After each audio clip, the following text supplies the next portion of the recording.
Hi guys, bali magluluto muna tayo ng ginisang sardinas with miswa.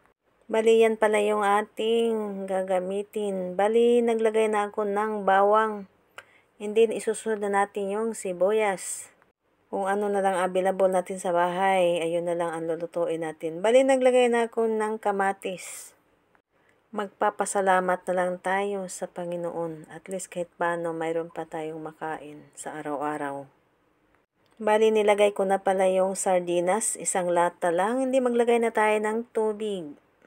After natin nalagyan na yung tubig, bali, magpakita muna tayo sa video. Mag-isa muna tayo ng sardinas with miswa. After na natin na ilagay siya ng tubig, ayan, maglagay na tayo ng paminta at saka asin. Depende na sa inyo kung ano yung impanlagay ninyong pangpalasa. Bali, ako naglagay lang ako ng Ajinomoto.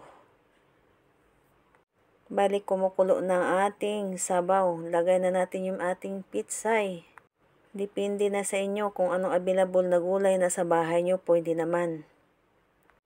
Bali, isusunod na rin natin yung miswa. Para naman hindi naman ma-overcook yung ating gulay.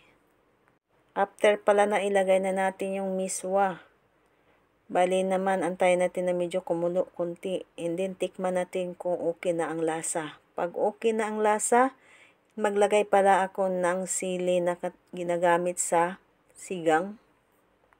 After na ilagay natin sili, yan, luto na ang ating ginisang sardinas with miswa.